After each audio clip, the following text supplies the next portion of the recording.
Last year நடந்த PO எக்ஸாமில் இந்த கொஷின் எப்படி சால்வ் பண்ணுறது பாருங்கள். என்ன கொஷின்ஸ் கொடுத்துருக்காங்கன்னா, if A is equal to 0 0 B is equal to 0 1 comma z equal to 25 then division is அப்படி சொல்லி கொஷின்ஸ் வந்து கொடுத்துருக்காங்க. சரிங்களா?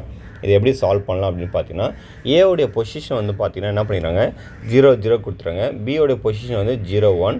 அதுக்கடுத்து இருக்கும்போது ஜட்டோடைய பொசிஷன் இருக்குது 25 இருக்குது தமிழில். சரிங்களா? அப்படி இருக்கும்போது டிவிஷனுடைய பொசிஷன் வந்து என்ன இருக்கும் அப்படின்னு தான் கொஷின்ஸ் கேட்டுருக்காங்க. இதில் நம்ம என்ன பண்ணோம்னா, அந்த பொசிஷனுக்கு தகுந்த மாதிரி லெட்டரை வந்து நம்ம என்ன பண்ணணும், இங்கே ஆட் பண்ணணும். சரிங்களா?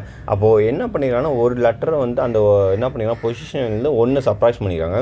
அப்போ டின்னு வரும்போது நம்மளுக்கு நல்லாவே தெரியும், டியோட பிளேஸ் வந்து பார்த்தோன்னா ஏபிசிடினா 4 வரும். அப்போ 4ல் 1 சப்ராக்ட் பண்ணால் 3 வந்துடும்.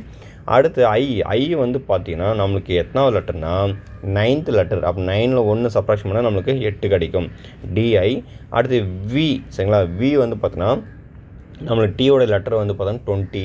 அப்போ டியூவி. அப்போ 21 22 22வது லெட்டர் தான் வி. அப்போ அதில் 1 நம்ம சப்ராக்ஷன் பண்ணிட்டா நம்மளுக்கு என்ன இருக்கும், 21 கிடைக்கும். சரிங்களா? அதுக்கு அடுத்து பார்த்தீங்கன்னா ஐ. சரிங்களா? டிவிஷனில் ஐ வரும்போது திருப்பும் பார்த்தோன்னா நம்மளுக்கு 8வது பிளேஸ்லேயே வந்துடும். சரிங்களா? அதுக்காக அடுத்து பார்த்தா டிஐ விஐ எஸ். சரிங்களா? எஸ் வந்து பார்த்தோன்னா இங்கே பாருங்கள், பிக்யூஆர்எஸ்டி. சரிங்களா? அப்போது டிக்கு முன்னாடி எஸ் இருக்கிறதுனால அது 19வது லெட்டரில் வரும் பொசிஷனில். அதில் நம்ம 1 சப்ராக்ஷன் பண்ணால் நமக்கு என்ன இருக்கும், 18 கிடைக்கும். என்ன கிடைக்கும், 18.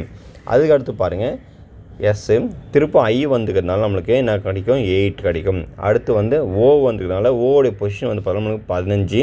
அதில் 1 சப்ராக்ஷன் பண்ணால் நம்மளுக்கு 14 வரும். சரிங்களா? அடுத்து என்னு. சரிங்களா? என்னு வரும்போது எம்என்ஓ. அப்போ ஓடைய லெட்டருடைய பொசிஷன் 15னா இதில் 1 நம்ம சப்ராக்ஷன் பண்ணால் நமக்கு என்ன கிடைக்கும், 14 கிடைக்கும். அப்போ 14ல் 1 போச்சுன்னா 13. சரிங்களா? என்னது 13. அப்போது இந்த ஆர்டரை வந்து எங்கே இருக்குது பாருங்கள், 3 8 21 8 18 08 14 13. ஆப்ஷன் ஏ தான் கரெக்டாக இருக்குது இந்த கேள்விக்கான ஆன்சர். ரொம்ப ரொம்ப எளிமையான கொஷின் தான். சரிங்களா? ஏன்னா பிஓ எக்ஸாம் ஃபஸ்ட்டு டைம் கேட்கும்போது ரொம்ப நிறைய கொஷின்ஸ் வந்து எளிமையாக கேட்டாங்க. சரிங்களா? ஆனால் அதுக்கடுத்து எக்ஸாம்லாம் கேட்கும்போது கொஞ்சம் டஃப் லெவல் பண்ணிட்டாங்க கொஷின்ஸை. அதுக்காக சொல்லிக்கிறேன். மீண்டும் இடத்துல சந்திப்போம். நன்றி.